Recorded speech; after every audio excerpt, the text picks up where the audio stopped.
أهلا وسهلا بحضراتكم، يا رب تكونوا في أفضل صحة وسعادة. وللأسف كلنا متابعين للنادي الإسماعيلي، أكيد إحنا مش في أحسن صحة وسعادة، وده بسبب الظروف الصعبة والكارثية اللي النادي بيعاني منها، وطبعا آخرهم الهزيمة من وادي دجلة بنتيجة 2-1 على استاد إسماعيلية.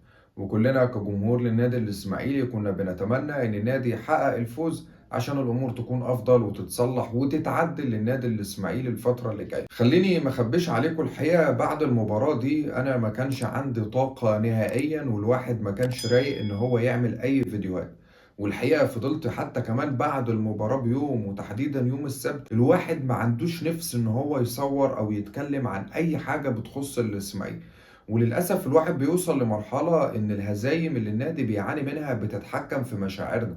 كلنا كجمهور متضايقين وزعلانين، ويعني مش طايقين اي حاجه بسبب الظروف الصعبه ومستوى اللعيبه الهزيل اللي لا يرتقي ان هم يلعبوا في الدوري الممتاز. هزيمه الحقيقه كانت صعبه جدا علينا ان احنا نتحملها، خصوصا ان النادي الاسماعيلي في المركز الاخير في الدوري. وكنا بنقول ان المباراه في استاد اسماعيليه، ونستغل ضغط الجمهور واللعيبه يكون عندهم الحماس ويكون عندهم الطاقه ان هم يعملوا كل حاجه. ولكن امكانيات لاعبتنا والخامه اللي موجوده عندنا ما تؤهلهاش ان هي تحقق اي مكسب. فانا هستاذنكم تسيبوني اعلق على الماتش واطلع اللي جوايا، ولو حد مش حابب يسمع الكلام ده او متضايق او ما عندوش اي طاقه ممكن يجري الفيديو ونعدي المرحله دي. ولكن خليني اقول لك ان كل جمهور الاسماعيلي اللي كان موجود من الاستاد، يعني اعتقد او مش هنقول كله، هنقول معظمه، وخلاص الناس تقريبا رمضان ضاع منها بسبب انفعالهم وشتمتهم للعيبه والمستوى الهزيل اللي احنا بنشوفه في الملعب. يعني عايز اقول لك وانا قاعد بتفرج كده من بدايه الشوط الاول، احمد عادل عبد المنعم خلاني اخرج بره شعوري. عمال يضيع وقته، بيلعب الكوره بالراحه ولازم يحط الكوره ولازم يرجع. يا عم انت بتضيع وقت ليه؟ يعني كان بيديني ايحاء ان نادي الاسماعيلي خلاص ضامن الفوز او هيحط جون في اي وقت، فبناء عليه عايز يضيع دقايق اللعب عشان ما يديش فرصه لوادي دجله. فالفكره كلها بالنسبه لنا ايه ده؟ ايه اللعيبه دي؟ معقوله احنا وصلنا لمستوى ان احنا نشوف اللعيبه دي بتمثل النادي الاسماعيلي؟ معقولة بنشوف إن الخط الهجومي نادر فرج ولا مروان حمدي ولا خالد النبريسي الناس دي بتمثل النادي الإسماعيلي؟ مع احترامي الكامل لخالد النبريسي، وبنقول إن هو من أفضل لاعبي النادي الإسماعيلي وأحسنهم أداء، ولكن فين أداؤه وفين خطورته وفين لعبه؟ الحقيقة مش شايفين خالد النبريسي. تحس كده ان خالد النبريسي اتعدى من اللعيبه اللي موجوده. نادر فرج وهو موجود في الناحيه الهجوميه مع مروان حمدي، الناس دي بتعمل ايه؟ او الناس دي ايه الاستفاده منهم؟ مفيش اي خطوره، مفيش اي لمسه، مفيش اي لعبه. عايز اقول لك لو انت اتفرجت على المباراه كده في اي وقت وهي بتتعاد، اتفرج على كل اللعب الثابته اللي بيقوم بيها مروان حمدي. مفيش اوفر بيعمله صح، مفيش عرضيه بتوصل على دماغ اللعيبه بتاعتنا.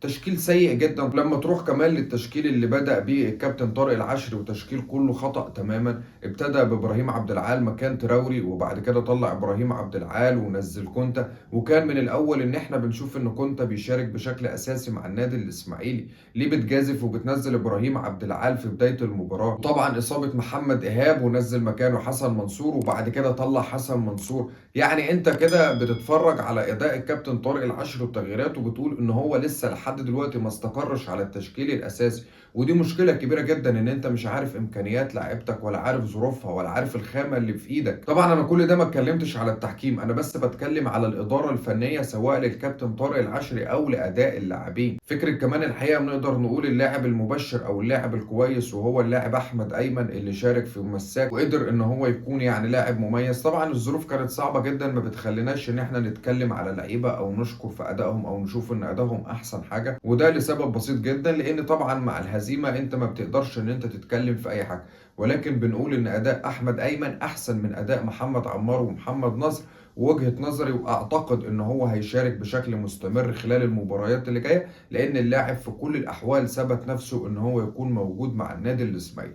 ولكن عامة الأمور صعبة جدا. بشوف إن عبد الكريم مصطفى بيحاول إن هو يجتهد ويعمل اللي عليه ويثبت نفسه في الملعب، وده لسبب بسيط جدا، إن في شركة كندية بتحاول إن هي تسوقه، وفي نهاية الموسم ممكن ما نشوفش عبد الكريم مصطفى، فاللاعب بيحاول إن هو يتألق. بصرف النظر عن ده، احنا بنشوف يعني من وجهة نظري بشوف ان عبد الكريم مصطفى من احسن لاعبي النادي الاسماعيلي في ظل الامكانيات المتاحة او الخامات اللي موجودة عندنا. ولكن عامة بقى احنا النادي الاسماعيلي ربنا يلطف بينا، لان الامور صعبه جدا. التحكيم الحقيقه وانا كنت موجود في ارض الملعب انت مش قادر تفهم التحكيم ده عايز منك ايه. الحكم بيتعامل بتعالي وبكبرياء وبغرور مع لاعبي النادي الاسماعيلي. الحكم يعني عايز يقول لك لا بقى انا عندي كرامه فانا مش هرجع للفار اتكلم فيها او ان انا راجع على اللعبه.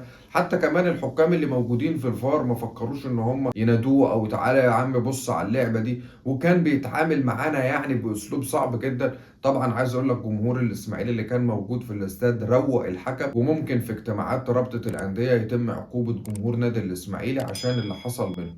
وطبعا احنا للاسف مش عارفين نحاسب مين او نوجه رسالتنا لمين، لان حضراتكم خلاص حفظتونا. احنا من خلال قناتنا هنا بنوجه رسالتنا لكل الناس، من فضلكم انقذوا النادي الاسماعيلي. على الناحية التانية لو الناس اللي كانت بتتابع اون سبورت مساء يوم السبت، كان في لقاء مع محمد سلامة رئيس الاتحاد السكندري، وكان بيستضيفه الاعلامي سيف زاهر. الراجل بيتكلم بكل بساطة وبكل تلقائية وبيقول لك مجلس الإدارة دفع من جيبه 150 مليون جنيه عشان نقدر نجيب لعيبة وننقذ الاتحاد السكندري. والناس بتتكلم ان الراجل ده بيدفع مبالغ مالية كبيرة جدا جدا لإنقاذ الوضع داخل اسكندرية. طبعا لما تيجي تقارن الامور دي بين اللي موجوده عندنا في اسماعيليه، الوضع صعب جدا يعني، ومفيش حد اصلا شاغل باله بالنادي الاسماعيلي.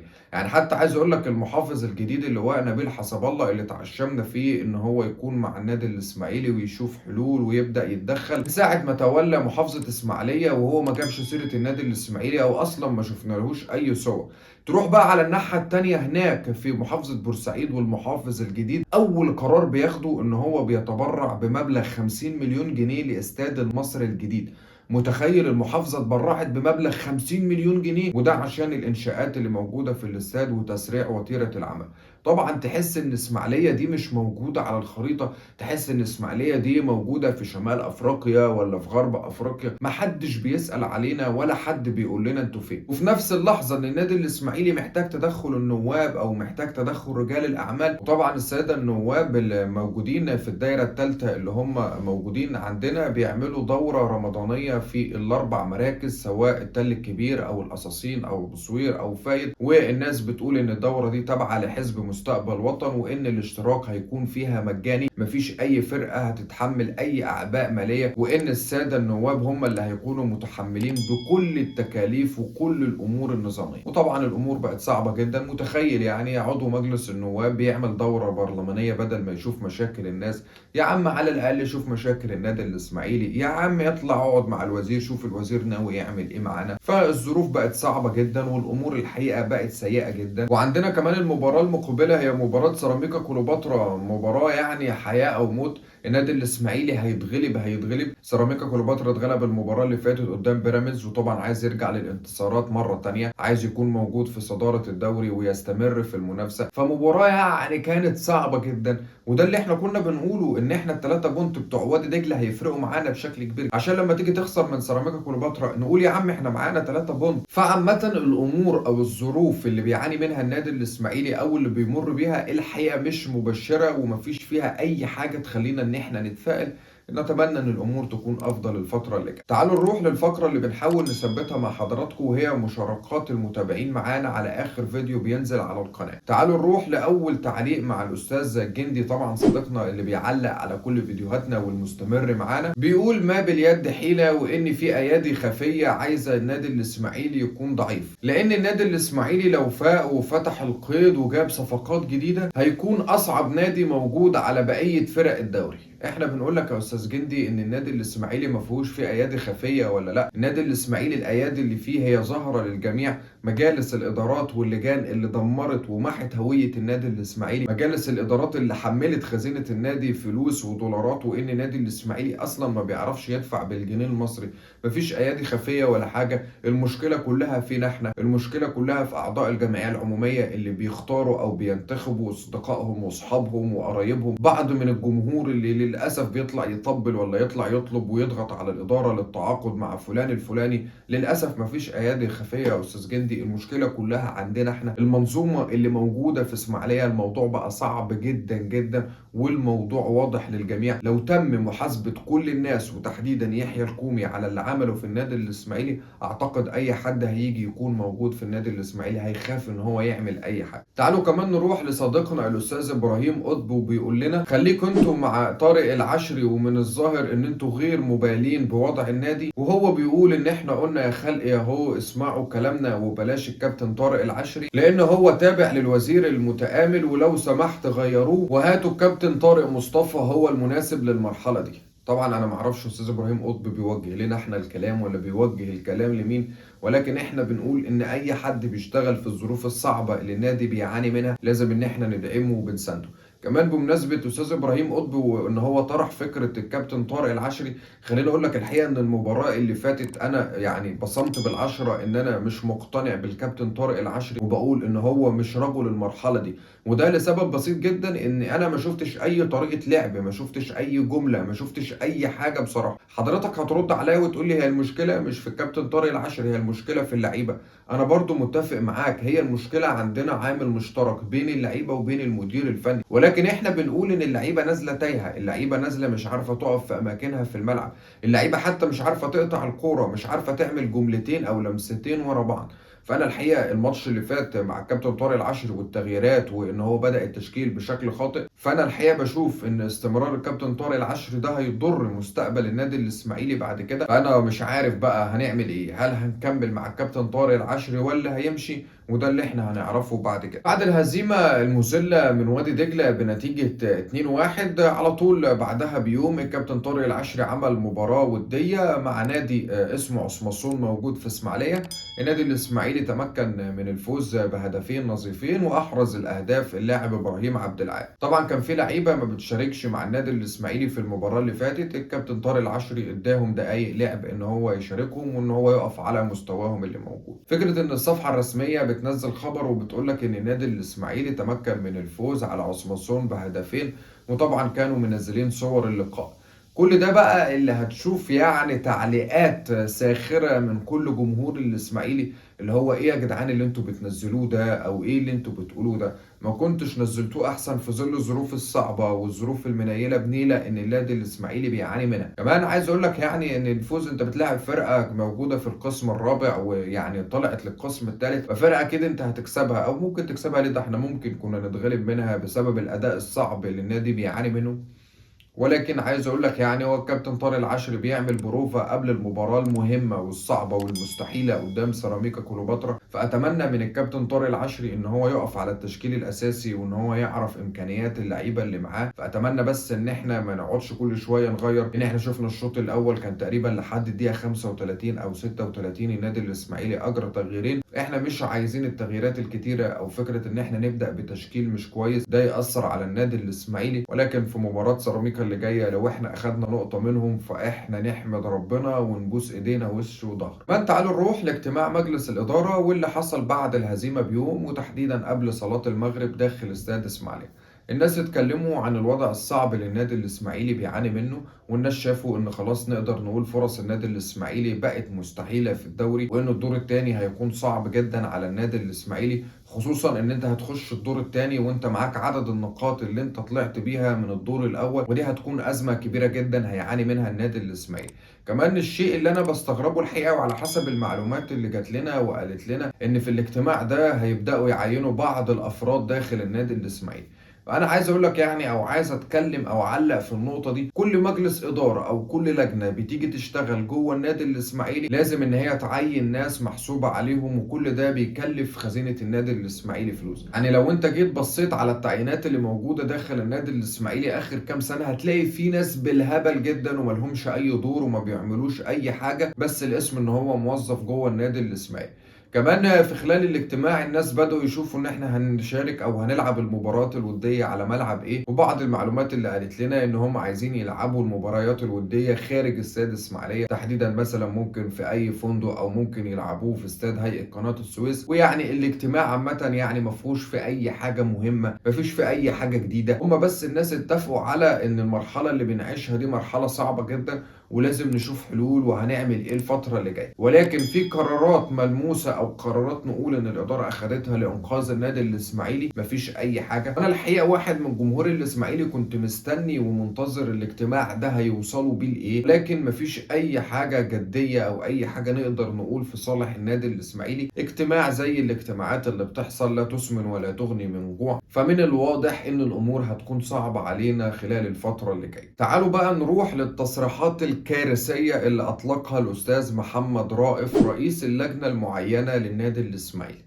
اخر ما كنت اتوقعه، اخر حاجة ما كانتش تخطر على بالي ان يكون في مسؤول موجود داخل النادي الاسماعيلي يقول التصريحات دي. تعالى اعرض على سيادتك التصريحات اللي قالها الاستاذ محمد رائف ونعلق عليها ونشوف هنعمل فيها ايه. ابتدى تصريحاته وقال ان احنا عندنا شعور بالقلق والخوف على مصير النادي الاسماعيلي، وكلنا عارفين ان النادي الاسماعيلي نادي كبير وليه تاريخ عظيم. وقال ان الموضوع مش سهل خالص، وان احنا عندنا ايقاف قيد، وان احنا علينا مديونيات في حدود ال 200 مليون جنيه، وبالاضافه الى العديد من المشاكل داخل النادي الاسماعيلي. وقال ان النادي الاسماعيلي يعني ادى لعيبه كتيره جدا لكل الانديه اللي موجوده في مصر، ومفيش حد يتخيل ان الدوري يكون موجود من غير الاسماعيلي. وقال ان احنا عندنا ثقة ان الناس تبص لمشكلة النادي الاسماعيلي. وقال ان انا ما عنديش اي فكرة في مسألة دمج الاندية الخاصة باندية الشركات مع اندية الشعبية، ودي طبعا التصريحات اللي قالها احمد دياب رئيس رابطة الاندية المصرية. وقال ان احنا انشأنا شركة النادي الاسماعيلي للاستثمار على امل ان يكون في قرار بدمج اندية الشركات مع النادي الاسماعيلي. وقال لسه مش عارفين مدى تطبيق القرار من عدم. وقال ان احنا ما عندناش اي حلول سوى عدم هبوط النادي الاسماعيلي. وقال ان اي فرصة هتكون موجودة قدامنا لعدم هبوط النادي الاسماعيلي هنتمسك بيها وهنشتغل عليه. وقال ايه المشكلة ان الدوري السنة الجاية يكون 24 فريق مقسم على مجموعتين. تصريحات كارثية بيطلقها رئيس اللجنة المعينة في توقيت حرج جدا وتوقيت صعب جدا. متخيل ان رئيس اللجنة المعينة في ظل الظروف العصيبة اللي النادي بيعاني منها يطلع يقول لك ان احنا عايزين نلغي الدوري وعدم هبوط النادي الاسماعيلي؟ طب حضرتك رئيس اللجنة المعينة رسالتك ايه للعيبة اللي موجودة معاك؟